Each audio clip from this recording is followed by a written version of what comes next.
Bonjour à toutes et à tous. Une fois de plus, nous sommes là devant vos petits écrans. Très chers internautes, nous allons toujours na Mboka Matadi, Mboka Mabanga, et Taiwati, et Toyaki pour le mariage. Kasi, profitant de cette occasion, nous allons participer à tout dimanche, il y a le 23 juin 2024. Et Taiwati da paroisse, nous sur toutes les communes. Kama Mboka Matadi, bazaka na 3 communes, la commune ya Nzanza, commune de Matadi, commune de Mbuzi. Awa na paroisse centrale, nde Lusambo Monene ekosalema. Sima matei, selon les informations que vous allez na yango, vous allez cérémonie monene ekosalema mpona kozongisa bandimi oyo bazwa bitumbu na kati ya lingomba, bazalaka lisusu autorisé, bazalaki so autorisé ya kosala mosala oyo biso bandimi tokosalaka te na badifférent mouvement association service na kati ya lingomba. Kasi suite ya mesure de grâce oyo papa Simon Kimbangu Kiangani asilaki kopesa le 19 juin leki itamboka Mbanza-Ngungu nde lingomba ya Congo central et précisément awa na Matadi sous la coordination et supervision ya révérend Aaron Mavungu nde ba fidèle ba croyant kimbangiste oyo baitenda nsima lingomba bakoyeba kozonga nde tokonstate présence ya bakonzi mingi bauti badirection générale ya certains mouvements et bakoti awa na Mboka Matadi pour différentes raisons. Nde na yango tokosenga ete boka kolanda biso na bokebi nyonso programme oyo koleka na Matadi toujours à travers votre chaîne Nenga Makimbangu télévision, chaîne oyo erataka événement te na Kinshasa.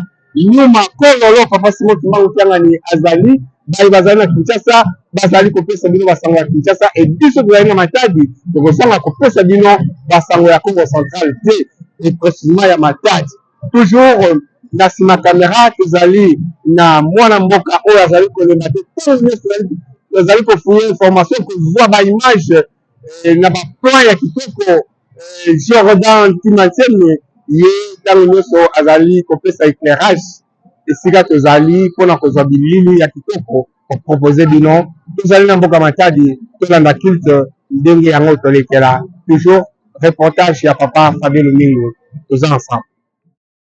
Au total, 219 fidèles kimbanguistes, hommes et femmes qui étaient jadis en conflit avec l'Église, ont été réhabilités au cours du culte de ce dimanche 23 juin 2024 dans la paroisse centrale du Kimbanguiste de Mvuzi à Matadi, suite à la décision du chef spirituel et représentant légal de l'Église de Jésus-Christ sur la terre par son envoyé spécial Papa Simon Kimbangu, sa divinité Papa Simon Kimbangu Kiangani, du 19 juin dernier à Mbanza-Ngungu, accordant la mesure de grâce à toute personne mise sous discipline pour diverses raisons et selon le cas. Après prédication, la charge a été confiée au révérend Emmanuel Ngedibuku, inspecteur provincial de l'église kimbanguiste au Congo central, afin de présider la dite cérémonie qui s'est passée en toute sérénité et à la satisfaction de tout le monde. Dans sa prise de parole, pour exhorter les fidèles, le pasteur provincial du Congo central, le révérend Aaron Mavungu, a martelé sur le pardon. Nous devons pardonner aux autres de même manière. Dieu nous pardonne de nos péchés, faisant allusion à la mesure de grâce du chef spirituel et représentant légal. Vetter. La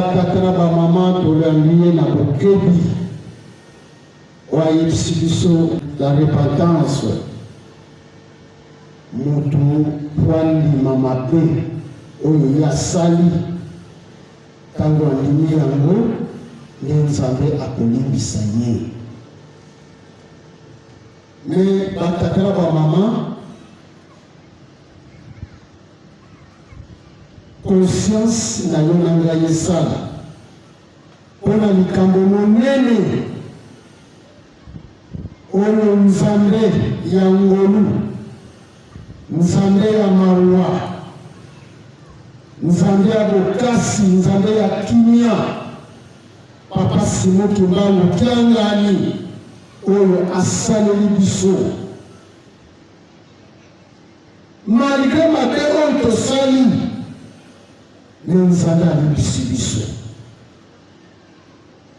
Tosali makambo esengeli te kosalema kati na lingomba kati na bomoi na biso mitala nzambe ya mawa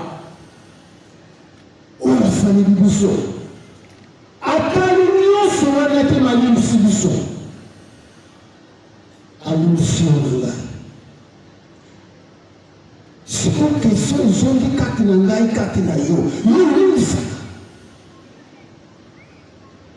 tala bolingo tata nzambe papa simoki babokia ngani molimo mosantu nzambe mpona mawa na ye alingi te moko kati na biso abunga azanga nkembo azali kolimbisa biso mabunga nyonso tosali bapesaki biso bitulu kende nsima lingomba mpona makambo oyo osalaki me nyonso wana atali yango te alimbisi biso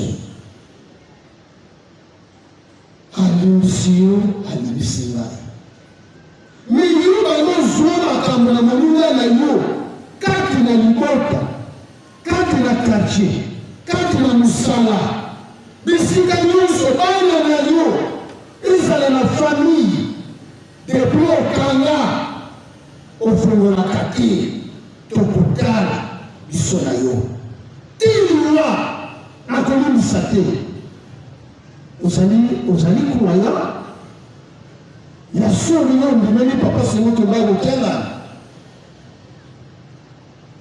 soki lelimo ozali véritable croyant mpo na nini ti lelo olimbisaka te banda okanga mbote kuta opesanaka te mpo na nini oyibunaka moni nasala ngai oyibunaka moni oyibunai nalimbisani tala monene ya papa simoki bagokenga ni nzambe nzambe ya mawa nzambe ya bolingo nzambe ya nguya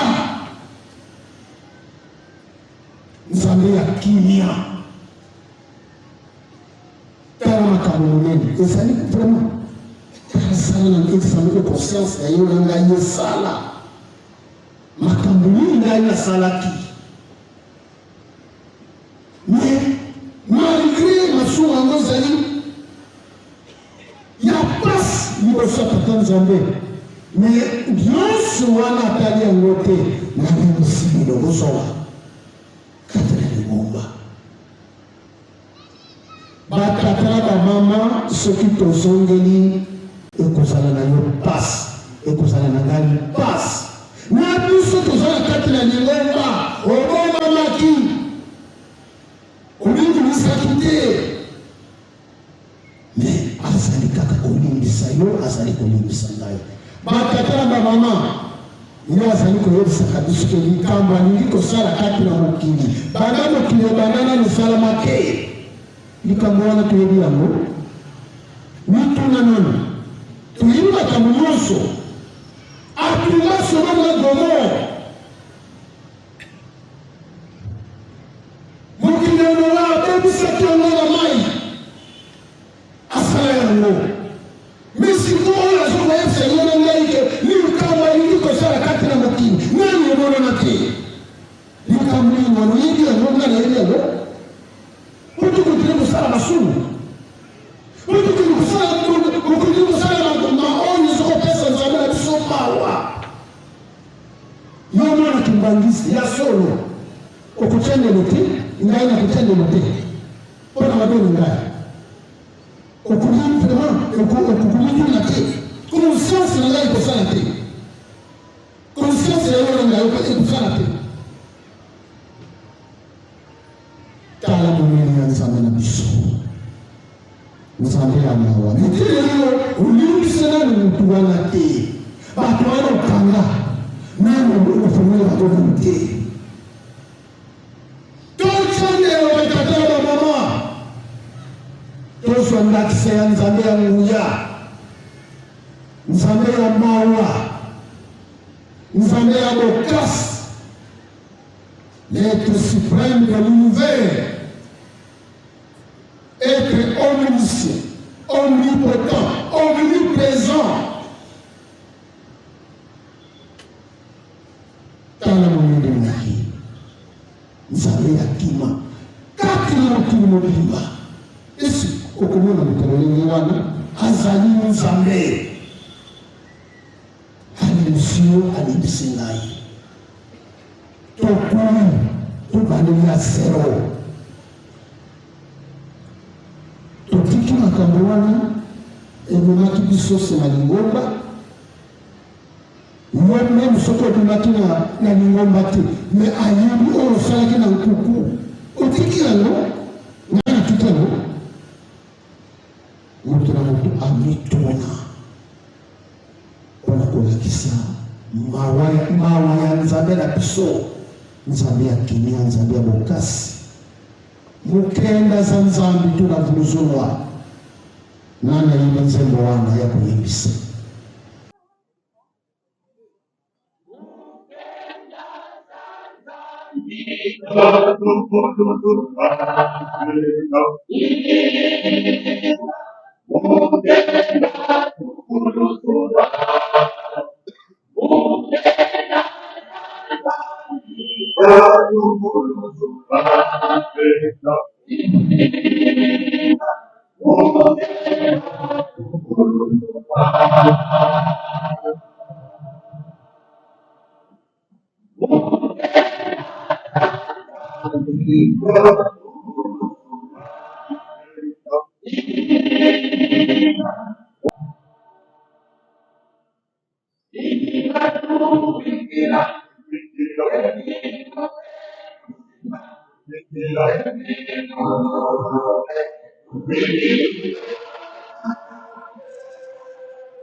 Sala ya lote mengawa na yini isataka kate na yo na ngai pototobikisama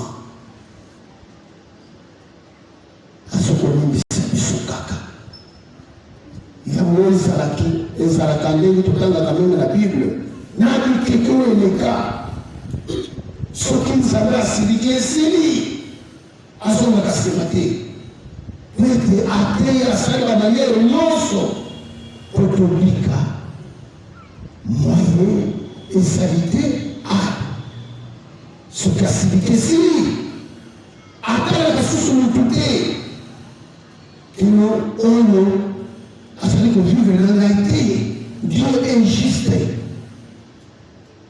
Dieu est juste. Bato oyo okangaki lelo okanga bango na samba bisika nyonso fongola bango limisa bango totika biloko wana batata bango